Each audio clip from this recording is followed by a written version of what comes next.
Hi guys, Jordan here again. Today I wanted to do a video on the scientific dogma. And this is not going to be a raw material video. This is going to be sort of just thoughts and ideas, I think is going to be called. It's just a series by which I want to go through many of the thoughts and ideas I have about the bigger picture of reality that I feel I have explored. And yeah, I think it'll be really fun to do this. And today's topic is the scientific dogma.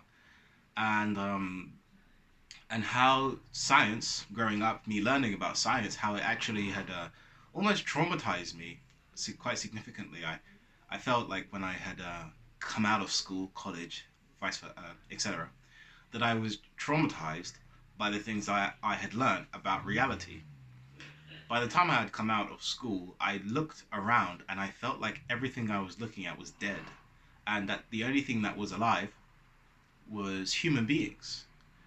And that made me quite sad because as much as I love my own species, I also love animals, and I also love grass, and I also love the dirt that supports the grass, and how the dirt serves as a foundation for the roots to merge into the ground and collect water that is stored within the air spaces within the dirt itself. I loved that whole process. And when I came out of school and I was taught that the only thing that we class in science as life is self organizing organisms, this kind of just takes away from the whole feel of life itself. I mean, the definition of life is appalling. I'm going to bring it up because the definition of life is something that I hated that when we learned about it in biology class. Uh, Life definition. Once again, I have my computer up just here. Doo-doo-doo. So I'm going to read this out for you. Here we go. The condition that distinguishes animals and plants from inorganic matter, including the capacity for growth, reproduction, functional activity, and continual change preceding death. So all of those elements have to be there for something to be biologically classed as life. But anything that doesn't have those functions is something that isn't life. For example, first, the definition of life seeks to distinguish animals and plants from inorganic matter. Something that is inorganic is something that is like a stone or the tarmac that you walk on, most likely even dirt as well. Um, you know, what other ones are there? Air molecules, that which creates air, because air is a composite of many atoms. Atoms in general as well are not classed as life in biology's definition of life, including the capacity for growth. This is another aspect of the definition of life. Think it has to be able to grow. Something that is defined as life has to be able to grow. Reproduction, something that is defined as life has to be able to reproduce, like plants and animals can. Functional activity, day-to-day activities, most likely correlating to muscle groups that we utilize to, run and jump and do all these things. And when it comes to uh, plants, the fact that the plant grows towards the sun to enable more photosynthesis. That's a functional activity. And continual change preceding death. So death is also another aspect that the biological definition of life characterizes things into. So what that means is for something to be defined as life, it has to be able to die but change before it dies. And I really dislike that as well. Something that is defined as life doesn't necessarily have to die. There are species out there that actually don't die, and they are living organisms. Perhaps we don't really know what they are, but they genuinely I'll be real. They either don't die or they take such an incredibly long time to pass that measuring it, would take ages. So just the whole definition of life itself, as I had learned in biology, is awful. And then you go deeper into biology and you start looking at neuroscience and how they define consciousness. Something that is consciousness is or let me get the definition of consciousness in but by neuroscience. How is consciousness created? Uh,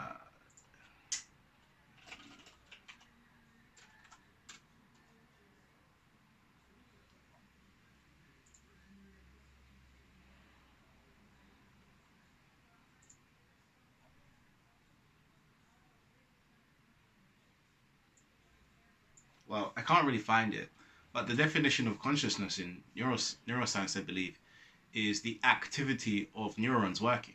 So as your neural circuitry fires and wires, alters and changes, that is the cause of the creation of consciousness. And that to me is saying that, well, anything that doesn't have a neural network is not conscious. And I don't like that. I feel like that takes away from, once again, the life of all things. Like when I hold dirt in my hands and I can feel the life force of that dirt, I want that dirt to be alive. But dirt doesn't necessarily have neural circuitry. So, by science definition, that's not considered to be alive. And it just kind of kills it. I love taking my socks off and walking on the grass, and that gives me like that puts me into a completely different state of mind. And to say, well, the dirt that you're walking on that supports the grass, well, that's not alive, mate. It's like, well, now you're disregarding my own personal experience of consciousness. When I walk on that, I feel more alive. How can you take that away from me? So science was quite a traumatizing thing to learn. Also, science in school was so boring. You know, we when we started to learn about cosmology in science, which is the science of the stars, I just it was so boring, and there were so many complicated words as well, like all this jargon that's so hard to compute in this tiny little brain of mine. I mean, I have decent memory, but geez Louise, like you pick up your biology, you pick up your physics textbook, you pick up your chemistry textbook, and you're just like, it's just massive book, and it's like, geez, you want me to learn this? This is crazy. So, when we started to learn about astrology and cosmology in school, and we were learning about stars, black holes, all these things, there was something in my heart that was like, none of this is connecting together. There's no clear cut connection that ties all of this together into a nice little neat ball. First, you're speaking about black holes. Now you're speaking about dark matter. Now you're speaking about dark energy. Now you're speaking about this, that, the other. It's like you're just putting elements out there that don't really connect together. And that's another thing I used to find very aggravating about learning about science in school. And then they send you out of school when you're about, in England, we get sent out of school when we're 16. You get sent out of school, and then they leave you with all of that just in your mind, just like, yeah, now deal with it, like. And you've asked them questions. Let's say you said, so tell me, how do black holes work? And they're like, oh, this is how. Okay, what's dark matter? Oh yeah, this is it. And they give you the definition of these things, and it's like, and you're thinking to yourself, okay, so like, have we seen that? Is that proven? Is that real? Well, we have observed possibly a black hole, but we don't really know it's a black hole, but we think it's a black hole. Oh, so you have or you haven't seen a black hole? Well, we think we have, but we still need to. Oh, okay, okay. Have you seen dark energy, dark matter? Well, it's a theory, yeah, but well, okay. What about gravity? Is gravity real? Like, is that proven? Well, the apple does fall from the tree, right? But is gravity like a proven? Well, it's still a theory, and it's like, come on, guys. You're meant to be my science teachers. You're meant to be teaching me this, and evidently, it's like you still don't really understand it either, and you send a child away from school, and they're kind of just like, well, what's real then? Like, what do I know and what don't I know? I went to school and I left school with the same scientific understanding of reality that I had before, which is I still don't understand reality at all. And so it's no wonder that many people get interested in understanding into getting a more holistic understanding of reality, which is not based on the scientific dogma of life. As I found with science, everything gets split and separated. It's, so this is this and this is that, and these two are not the same thing, but they do have this kind of relationship. This is this, and these two are all these things are separate, and they have a relationship that is very complicated and difficult to explain. So there's this constant segregation and separation that kind of puts everything in its own little neat category. And that's a very difficult thing to compute in your mind, especially as you're trying to figure out how they connect. But then you get to spirituality, and spirituality is a lot more, once again, it's a lot more holistic, and also it's easier to compute in your mind. It follows more simple routines, which is something like uh, consciousness is everything, and anything that is conscious. It's like, oh my god, what? Oh, thank God, because it's like now I can once again go outside, take my shoes off, take my socks off, and walk on something that is equally as conscious as I. I don't have to disassociate myself from water. I don't get to say that this water is not conscious. This water is just as conscious as me, and I'm just as conscious as this water. Maybe I'm more complicated than the water, but yet we still share the same thing. So now I can drink something that has life force. And speaking about that, let me have some water because my mouth is getting dry.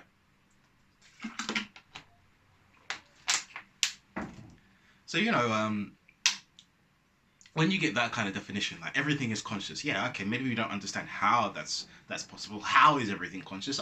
We don't know, but it settles you. It's like there's a sense of equality there that's very pleasant to feel. And I love that. I love that. And then you get a little bit deeper into it, and you say, "Oh, right. What about like how things work? Like how does this all work?" And you get a nice little concept, like maybe there's some kind of geometry to all of this, to reality itself. And it's like, oh wow, yeah, I can understand that. Things are all shaped like and organized. Everything is organized. Everything is in various different shapes and and patterns. You look at flowers and you can see the sacred geometry of it. It's very amazing. I'm gonna read something. I responded to one of the comments, and I'll give her her name. And it was a cool comment because I I've always been interested in geometry. So a lady had asked, a holy beauty asked, "Have you ever looked into sacred geometry?" And my response to this, I'll read it out. I said, yeah, definitely. We'll make a video on it eventually because it is very complicated and intricate. As I have understood it, sacred geometry is how light curves and interweaves to give birth to what we know as the illusion or reality, and even what we call atoms and matter/particles. As light geometrically curves, so we have a photon, let's say, that's what science calls light, photons. But we have light, and then, it can come into a prism, right? And then it will curve in a particular way to give form to the seven densities of light, red up to violet. So yeah, as light geometrically curves, reorientates and reorganizes by altering its angular vibration, we get the various molecules we know as hydrogen and helium. This is like an idea that I got from Law of One, which is basically, you know, life is geometric, and an atom that we know to be hydrogen or helium or carbon, it actually might be that a geometric pattern. Like hydrogen might be a geometric pattern, and and helium is a geometric pattern, and carbon is a geometric pattern. That's not a far-fetched idea. And if you look at in science they call it orbitals, and orbitals is how electrons, the shell of that atom, the electron shell of that atom, orbitals is how the atoms electrons form and interrelate with each other. It actually looks very geometric. So if you have a more scientific mind, I definitely recommend you take a look at orbitals, because it is it's very beautiful. It's very geometric. It gives a greater indication to how the universe sings, and I mean sing as in song, or vibrates, I suppose. So you get all of these kinds of holistic ideas that when you start to study as more spiritual or holistic understanding of reality. And when you get these more holistic ideas, it can make reality vibrant and alive. And I really, really, really enjoy that, because it means that I can walk into, say, like a beautiful garden, and I can feel the density of life force coming from all the various beautiful forms of nature. Or I can go to this person's house and feel so warm and at home. Or I can be in someone's aura, and because their aura is so pleasant and calming and natural and beautiful, just being in their presence is such a beautiful experience. I don't know if you've ever met someone like that, but I can definitely say I have. So that's the video I wanted to make today. I wanted to make a video called, I was going to title it The Scientific Dogma, because what I wanted to explore was how the scientific dogma had affected me. Because and the scientific dogma to me is the science that you're taught in school. And coming out of that scientific dogma to me is just as equivalent as, say, coming out of a religion that had kind of like destroyed your perception of reality. You know, I can make more videos about that, like Christianity and all these things, but I can definitely say from my heart that not only did science like cause life to feel more like death, I even religion, in its more traditional Western forms, caused spirituality to die as well. Because you know it's like you're a sinner and you're gonna go to hell if you don't repent and pray to Jesus Christ. It's like, oh Jesus, that's a lot of responsibility. You know, like what? So I have to pray to Jesus Christ every day. I have to go to, you know, it just seems a bit ridiculous. But you know, that's what people. Everyone has their own opinions. Everyone has their own beliefs. But I can tell you how I feel, and the way I feel about it all is that it actually causes more harm to me than it caused good. And now that I've escaped from any kind of dogma, I'm free to explore this beautiful universe however I want to. And in my exploration of it, I've understood that it's actually better to kind of leave science alone. You know, leave mainstream science alone. Let the mainstream scientists figure it out for themselves. Whilst they're trying to figure it all out, we can go figure it out ourselves. We don't need them. They have all the money and they have all the tools and they have all the funds coming from taxpayers' dollars. They can do whatever the hell they want. Whilst they're all doing that, let us just go over here and we're gonna do our own exploration with the little funds that we have, and we're going to do our own little sciencey projects and experience consciousness in the way that we want to, and that's going to be our experiment, and that's going to be how we experience reality, and we're going to come to these conclusions and come to these ideas. And yes, to science, the ideas that we come to, they're going to be ridiculous to science. It's like, oh, how could you ever think that? That's completely incorrect. You haven't considered bosons. And look, man, I'm sorry that you feel this way, but you know, whilst we can't connect now, maybe in the future we'll come together. And I'm hoping that the scientific dogma can come together with spirituality, as spirituality is right now, and there can be some unison and connection as they take all of their, you know, fancy words like dark matter, dark energy, and all that stuff, and they cross-relate that to all our fancy words, whatever those fancy words will be in the future. And we can see how the web might all come together. So yeah, that's the video I wanted to make today. I hope it was fun to watch. Moving out of, you know, the scientific dogma really was healing to me, and maybe it could be healing to you as well. I'm not saying to move out of it completely. I study science all the time. I'm always watching scientific videos. It's just that there is still a slight atheism to it all, and I don't enjoy that bit. So that's just my main message, and I just wanted to tell you my experience of it. So thank you for watching. I'm leaving you in the love and light. Amen and peace.